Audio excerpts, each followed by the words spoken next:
just don't feel right. I don't know. Tony Romo just doesn't do it for me. But hey, I digress.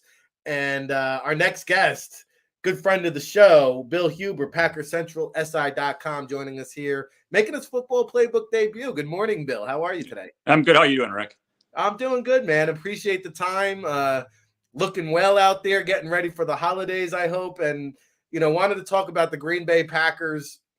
When the schedule came out at the beginning of the season and the Eagles got their list of opponents, we said, oh, yeah, kind of easy first half of the schedule. But, man, this Packers game, that's a game where we're going to really, truly get tested. And, the season has played out. The Packers really haven't played up to expectations.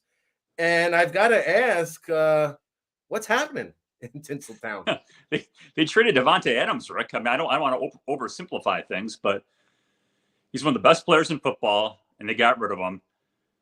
And I said it back in March. I said it after the draft in April. I said it throughout offseason.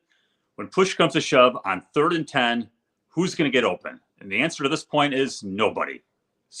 There's guys open from time to time, but I swear to God, Rodgers goes back in the pocket and he's thinking, is my number one read going to get open? How about my number two? And by the time someone gets open, maybe the pass rush will be there.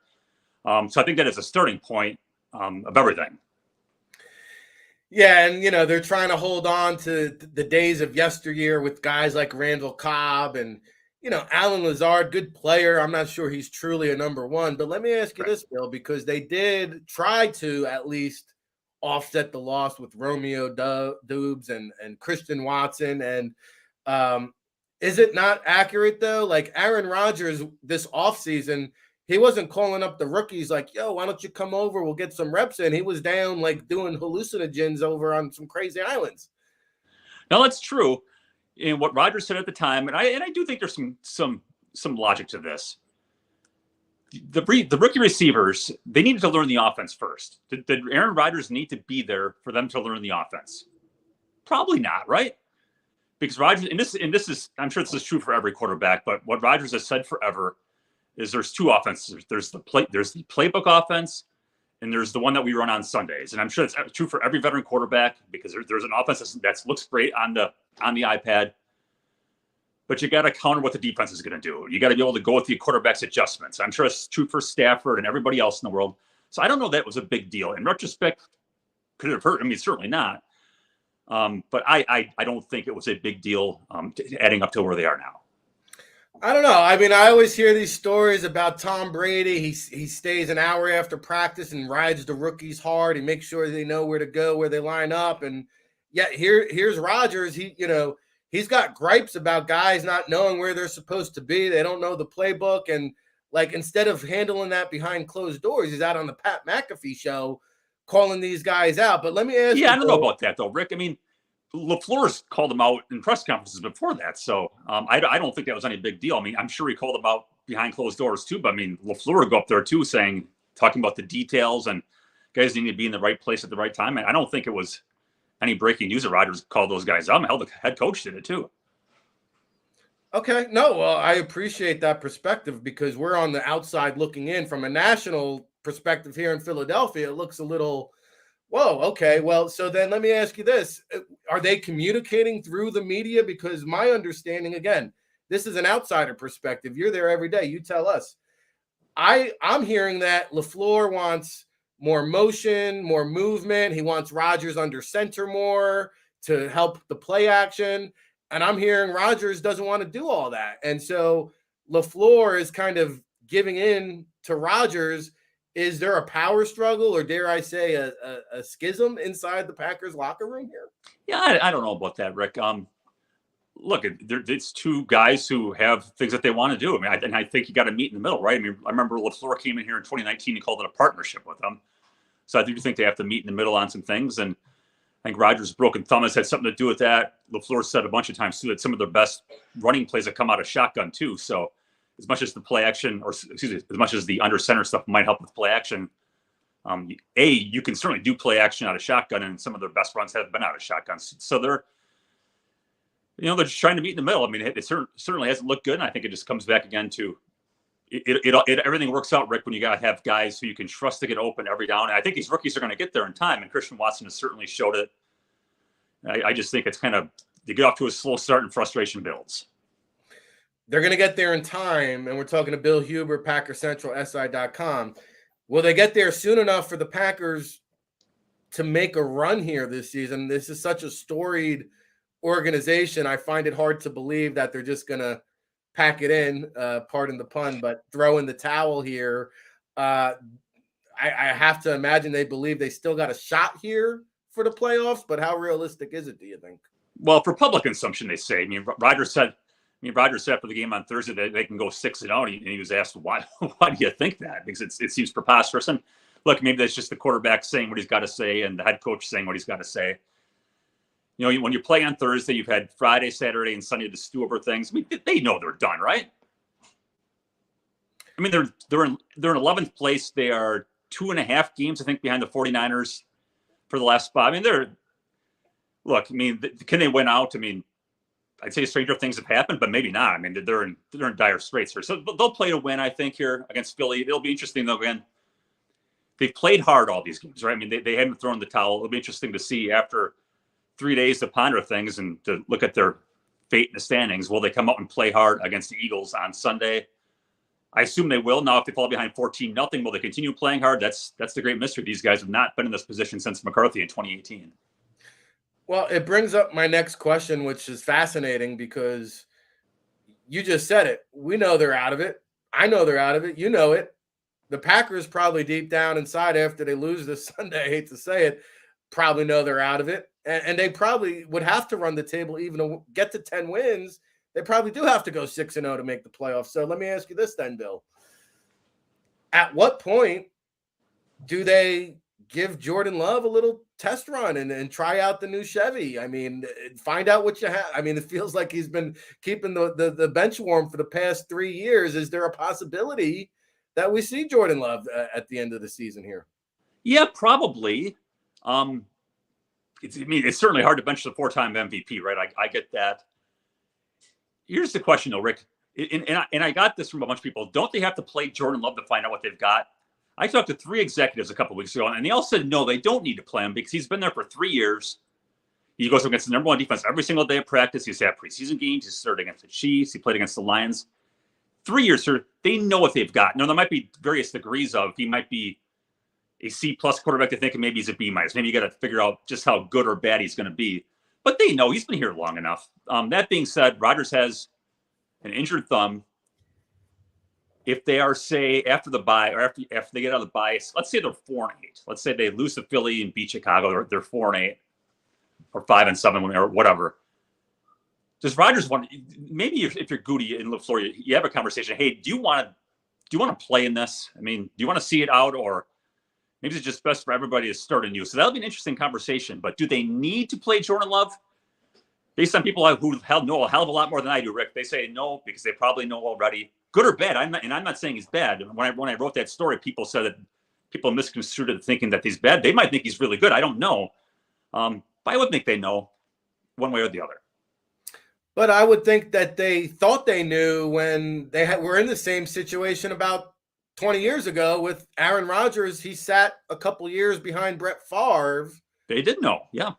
He came out and when he played against Dallas in 2007 when Favre got hurt, he lit up Dallas. They lost the game. They lit him up. But they knew by then. I mean, I was told they knew by then, and that was nothing more than confirmation of what they thought. So I think they know.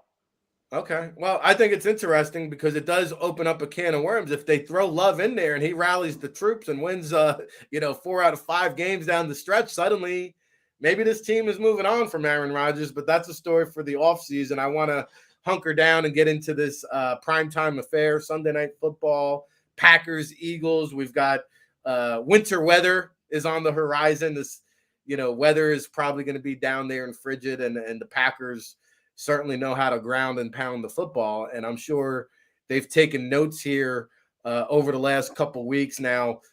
Eagles did sign Ndamukong Suh, Linville Joseph, threw him right into the fire and tried to shore up that rush defense.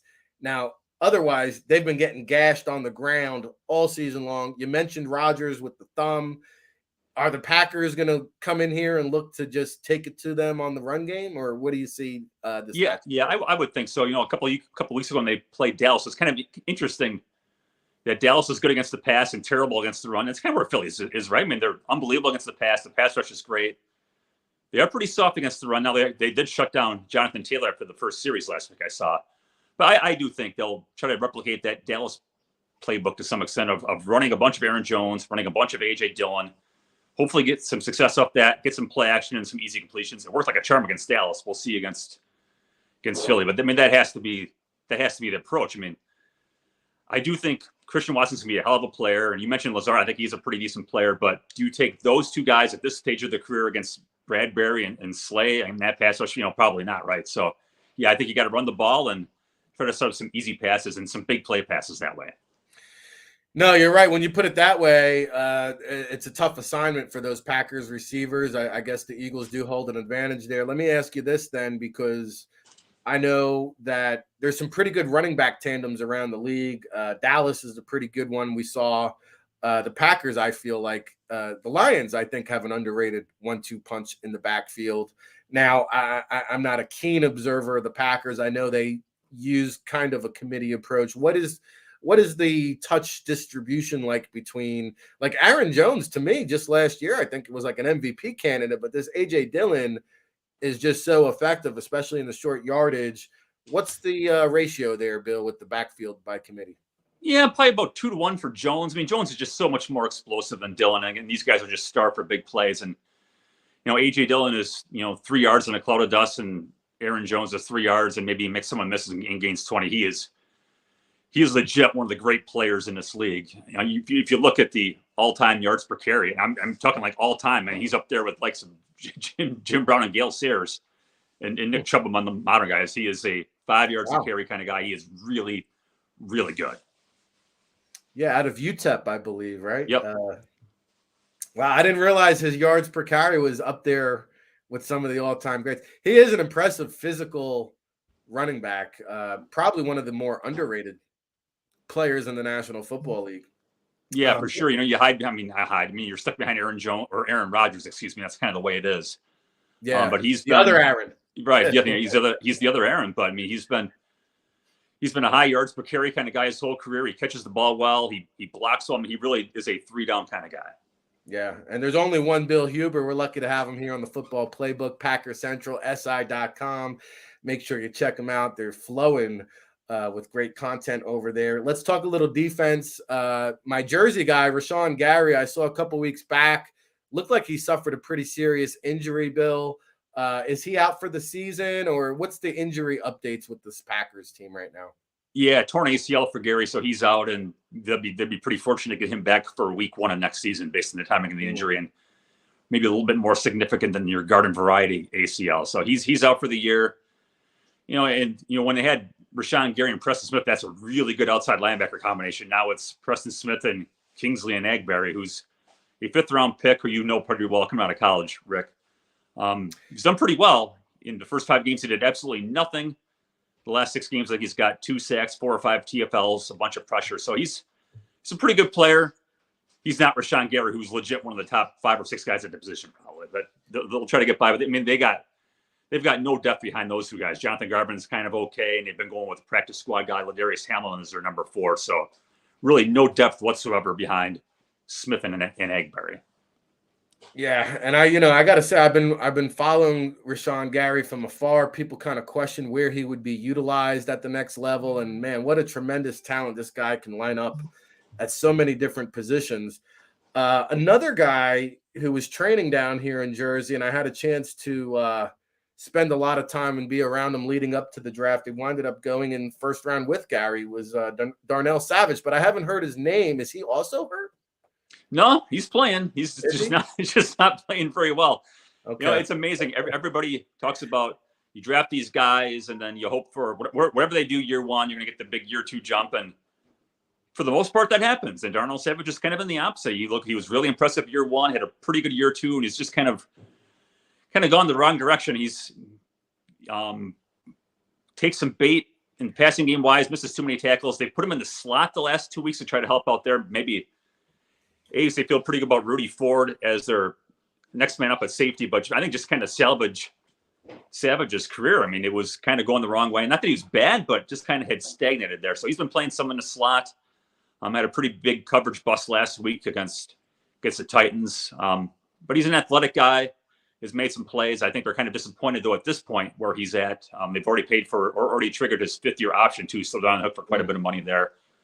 Yeah, it's interesting to see how this goes, Rick, where you think guys are going to be really, really good. Look, I mean, Rashawn Gary barely played as rookie, and he becomes a star, and Savage played a lot and kind of goes the wrong way. It's interesting league for sure. Yeah, it's a fascinating league, and that's why we have you here to give us the 411 and great insight and intel. Now, one guy that didn't exactly pan out for the Eagles, a 3rd-round pick, Rasul Douglas, has kind of found a rebirth of life there in Green Bay. I hear he's actually playing relatively well. Yeah, I mean, he saved their season last year. I mean, when Jair Alexander went down, they're up, creek, right? And they end up getting Rasul Douglas off Arizona's practice squad, a practice squad guy, mind you. 12 games, he has 5 interceptions. I want to say he held opponents like a 43% completion percentage. So this guy was all world for 12 games.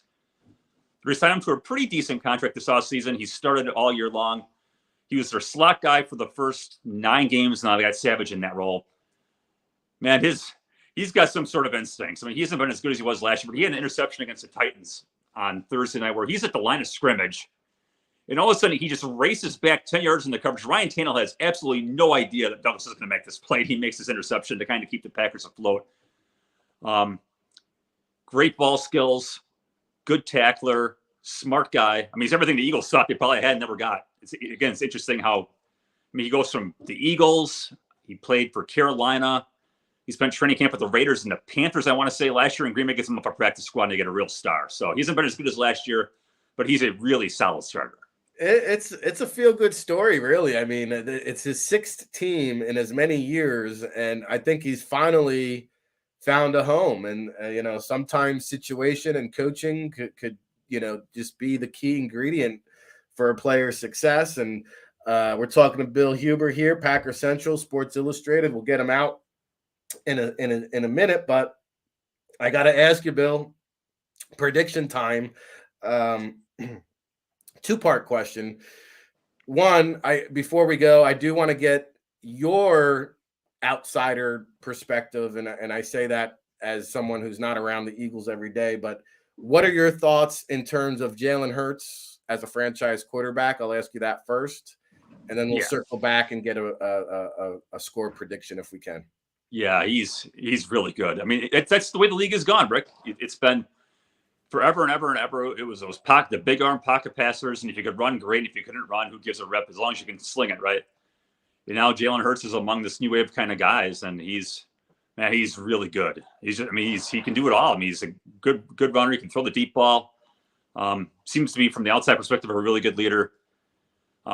If his name wasn't Jalen Hurts, right, he'd be an MVP candidate. I mean, he's just kind of maybe a year away from being kind of that accepted big name guy, but I think he's really good. And of course, it certainly helps when you got AJ Brown and some legit weapons to throw the ball to, but I think he's really good.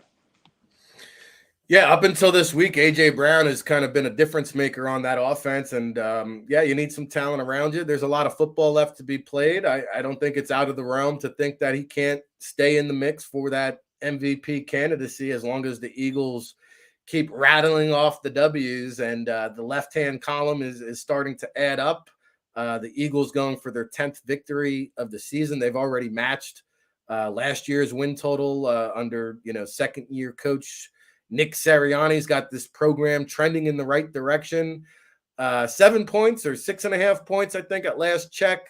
About a touchdown favorite the Eagles are over the Packers. How do you see this one, Bill? Yeah, I saw 6.5 at SI Sportsbook this morning, Rick. Okay. Man, I would be surprised if Philly doesn't cover that probably handily, right? They've got so much to play for. They got the better team, and I'm just curious to see where Green Bay, again if they hit some adversity here on Sunday night. I just wonder what they're going to do with it. So yeah, I think Philadelphia wins this one pretty handily. All right, we'll see if Green Bay decides to pack it in where they're at come halftime. Are you going to be out in Philadelphia, Bill? No, home game for me. So I'll be here in the freezing cold of Green Bay. So enjoy, Rick. Okay. All right. Sounds good. Listen, we appreciate the time. Give the listening audience at home the Twitter handle, the website, all the great content that you have coming up. Yeah, PackerCentral.com, and it is Bill Huber NFL. If you like Packer stuff, and I got puppies too, so I post puppy videos sometimes too. So Packer fans actually prefer the puppies at this point. Who can blame them? Yeah, right. They're warm and fuzzy. I like the feelings around this team. It's a close debate on which the fans are rooting for more this time of the year. The great Bill Huber here on the Football Playbook. Appreciate the time. Thank you for joining us, and we'll circle back to you, Bill. Thanks, Rick. Take care. Packer Central.